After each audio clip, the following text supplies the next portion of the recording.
tudo, mas assim, algumas coisas principalmente a versão americana, com Let's Spend the Night Together e Ruby Tuesday, me soam com que os Rolling Stones iriam fazer dali em diante, com coisas que eles deixaram de fazer, que me lembram que tem uma sonoridade para mim dos álbuns e tal, claro. Aquela coisa e não sei se vocês concordam.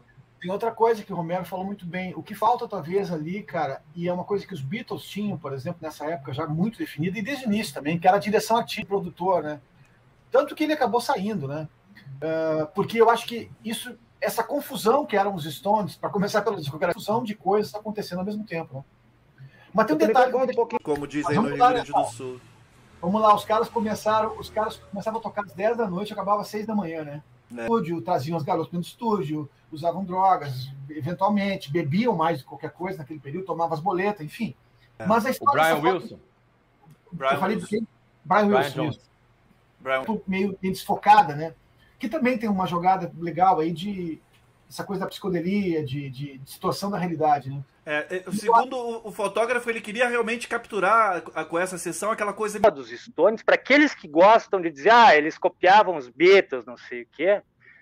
Não é que seja parecida, mas ela lembra um pouco a capa do Beatles for Sale, né? Porque tu pega tanto essa dos Stones quanto a dos Beatles, já uma cópia, não seja inspirada, sim. Mas remete.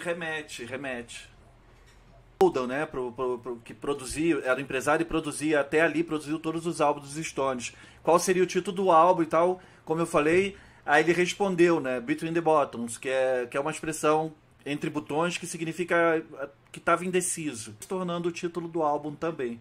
E na própria capa do álbum... Pode ser? Não lembro dessa capa. Aquela banda que a Janis Joplin participava, tem uma que a capa é um quadrinho. Big Brother... O Crumb, né? E é posterior ao Beatles. É posterior. Esse disco é posterior ao Beatles and the Buttons, né? Se eu não me engano. Sim, é de 68. Acho que é o 68. Né? O Romero foi embora, falou alguma coisa? Eu não ouvi. O Romero foi ele ia pegar alguma coisa. Tá. Pegar o disco. Legal. Você sabe que o desenho, ó. E é anterior ao Between the Buttons. Mas ele é só realmente um... do disco ser uma transição, e isso foi uma percepção também dos membros da banda, né? O próprio Keith Richards afirmou que o Between the Buttons foi a primeira vez em que eles tiveram um respiro, né, de materiais. Então apesar de terem bandas que conseguem 3 discos num ano e 3 discos ótimos, como Creedence Clearwater Revival. Mas isso é único.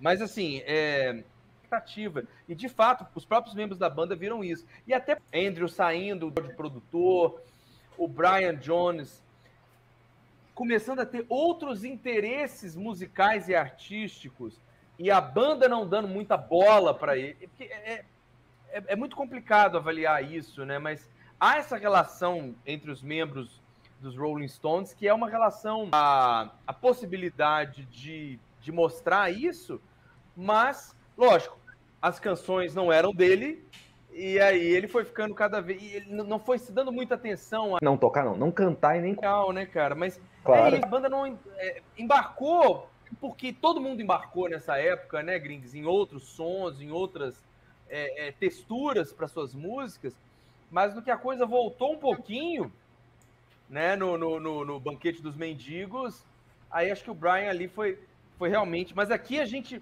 O que é legal... Mais uma vez, eu vou fazer mais uma ode a esse disco. Mais uma coisa que é incrível nesse disco, que é o disco que mais você tem esses 5 caras aqui como banda ali. Os 5, depois você vai ter outros. Mas esses 5 aqui, né? Talvez aqui trabalharam com essa diversidade, com o Brian trazendo outras coisas e sendo abraçado. Lógico, o Satanic aí já é uma outra história, mas aqui tá esses 5 trabalhando muito. A Marianne Faithfull, inclusive, né? Que ela diz isso, que ela viu isso acontecer e que, de alguma forma, o Brian não foi acreditado. E outra coisa que eu acho, cara, que talvez é mais pesada, Something Happened to Me Yesterday, cara. Eles pegaram essa coxa de retalho, que era uma base, fizeram uma conta. Cadê o nosso quinto membro aí? É porque ele nem brigava por isso, né, Grinks? Voltei. Voltou! Ele era muito da... Ele não brigava por isso, ele era pelo muito menos- apático. Sim, não tem... O Brian, né?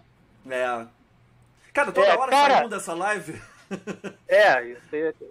Eu estou invocada dele, sabe? Tipo, foi quando ele se afundou mesmo. Não que ele tivesse 100% bem, porque ele nunca foi 100% bem, né?